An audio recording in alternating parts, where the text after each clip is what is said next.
নমঃ পার্বতী পতে হর হর মহাদেব। আমি স্বপ্না, আর আমি আজকে বিহত শিব মহাপুরাণের ১৪দশ অধ্যায়ের শিব পূজা বিধি চতুর্থ পাঠ এবং পঞ্চম পাঠ এবং ষষ্ঠ পাঠ পাঠ করতে চলেছি। তো তোমরা সকলে চলে এসো শিব পুরাণের মধুর বাণী শ্রবণ করতে। আজকের শ্লোকটি হলো বিশ্বেশ্বর পরদেব জহসি সহসি নমস্ততে বরতাম মহাদেব দেব দেবম মহেশ্বরম। শ্লোকটির অনুবাদ আজকে চতুর্থ পাঠ থেকে পাঠ করতে চলেছি। তো চতুর্থ পাঠটি হলো, বিস্তার করিয়া তাহা করুণ বর্ণন বড়ই উৎসুক মোরা করিতে শ্রবণ। সুতবর কহিলেন, হে মহর্ষিগণ, এ বড় সুন্দর প্রশ্ন করিলে এখন।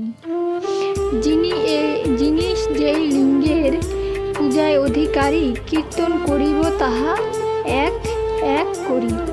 পদ্মরা গময় লিঙ্গ পূজে শচীপতি, কুবের সুবর্ণময় পূজে লিঙ্গ মূর্তি। পীতমণিময় লিঙ্গ পূজয়ে সমন, ইন্দ্রনীল মণিময় পূজে জনার্দন। বরুণ পূজয়ে শ্যামবর্ণ মণিময়, বিশ্বদেব বসুগণ পূজে রূপময়।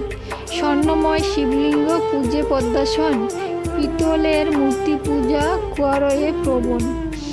অশ্বিনী কুমার পূজে মাটির শঙ্করে, কমলা স্ফটিকময় লিঙ্গ পূজা করে। সকল আদিত্য লিঙ্গ পূজে তাম্যময়, পাবক হীরকময় চন্দ্র মুক্তাময়। মাটি লিঙ্গ পূজে বিপ্র পত্নীগণ, প্রবাল মূর্তি অনন্তাদি নাগগণ। চন্দনের লিঙ্গ ময়দানব পূজয়, পিশাচাদি শিবলিঙ্গ পূজে লোহময়। নবনী নির্মিতে লিঙ্গ পূজয়ে পার্বতী, দারুময় লিঙ্গ পূজা করয়ে নির্ঝতি। গময় নির্মিত লিঙ্গে দৈত্য ও দানব, শিবের প্রস্তর মূর্তি পূজয়ে মানব। যোগী ভস্ম নির্মিত লিঙ্গের পূজা করে, সূর্যপত্নী ছায়া পূজে পিষ্টক লিঙ্গের। ব্রহ্মাণী শিবের লিঙ্গ পূজে রত্নময়, যক্ষগণ শিব পূজা করে দধিময়। বিশ্বকর্মা এই অধিকার অনুসারে সকলকে শিবলিঙ্গ অর্পিল সাদরে। শিবের সুন্দর লিঙ্গমূর্তি প্রাপ্ত হইয়া দেব ঋষিগণ সবে আনন্দিত হইয়া। অতঃপর শ্রী বিষ্ণুকে করি নমস্কার, সকলেই চলিলেন আপন আগার। তদবধি সর্বদেব আর ঋষিগণ সেই শিবলিঙ্গ করয়ে অর্চন। অনন্তর জনার্দন ব্রহ্মার সকাশে শিবলিঙ্গ পূজাবিধি কহেন বিশেষে। এইরূপ উপদেশ করিয়া প্রদান অন্তর্হিত হইলেন বিষ্ণু ভগবান। তবে ব্রহ্মা পদ্মাসন হয়ে আনন্দিত স্বর্গপুর অভিমুখে চলেন তরিত। সকল দেবতা ঋষিগণের সকাশে শিবলিঙ্গ পূজাবিধি তখন প্রকাশে। অতএব হে মহর্ষিগণ বিধিমতো শিবের অর্চনা করা সবার উচিত। তবে ঋষিগণ কহে, ওহে সুতবর, শিবলিঙ্গ পূজাবিধি কহ অতঃপর। সুত কহে, বেশের সকাশে শুনি যাহা, অবিকল বর্ণনা করিবে আমি তাহা। সর্বশ্রেষ্ঠ দুর্লভ মানব জন্ম হয়, তদুপরি সৎকুলে উৎপত্তি নিশ্চয়।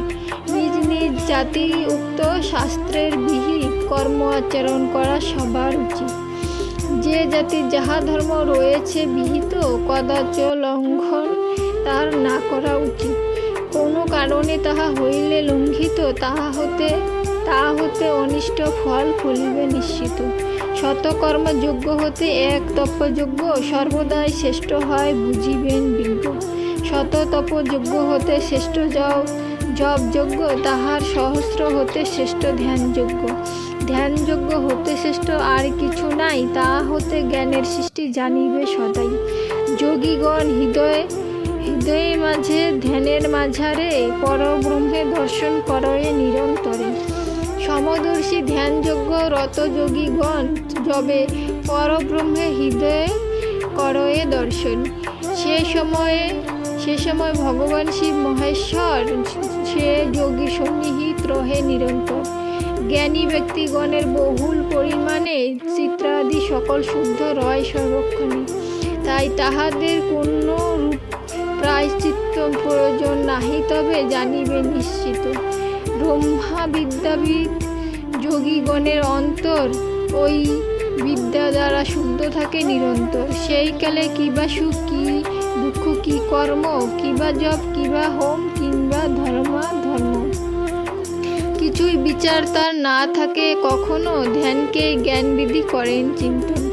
আর ওই যোগীদের হৃদয়ে সতত সর্বব্যাপী শিবলিঙ্গ রয় অধিষ্ঠিত। লিঙ্গ দুই প্রকারের জানিবে নিশ্চয়, বাহ্যলিঙ্গ আর অভ্যন্তর দুই হয়। বাহ্যলিঙ্গ স্থূল আর সূক্ষ্ম, অভ্যন্তর স্থলাপেক্ষা সূক্ষ্মলিঙ্গ হয় শ্রেষ্ঠতর। হে মহর্ষিগণ, যারা কর্মযোগ্য রত, তারা স্থূললিঙ্গার্চন করিবে সতত। সূক্ষ্মলিঙ্গ প্রতি ভক্তি করিতে উদয়, অজ্ঞানীরা স্থূললিঙ্গে অর্চিবে নিশ্চয়। অমল অক্ষয় সূক্ষ্মলিঙ্গ জ্ঞানীগণ সকল সময় হৃদয়ে করেন দর্শন। সুন্দর কমল দল জল মাঝে রয়, জলের সহিত কবু লিপ্ত নাহি হয়। তেমনি গৃহেতে থাকি যত জ্ঞানী জন, কখনো ঘোর কর্মে লিপ্ত নাহি হন। যতদিন এই জ্ঞান না হয় অর্জন, ততদিন কর্মে কর লিঙ্গের অর্জন।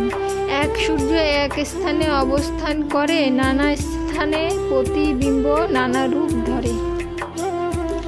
আজকে বৃহত্তর শিব পুরাণের চতুর্দশ অধ্যায়ের আজকে চতুর্থ এবং পঞ্চম এবং ষষ্ঠ পাঠ এখানে সমাপ্ত করছে। তো সকলে চেষ্টা করবেন শিব পুরাণের এই মধুরবাণী শ্রবণ করার, আর সকলে সময় পেলে শিব পুরাণ পাঠ করারও চেষ্টা করবেন।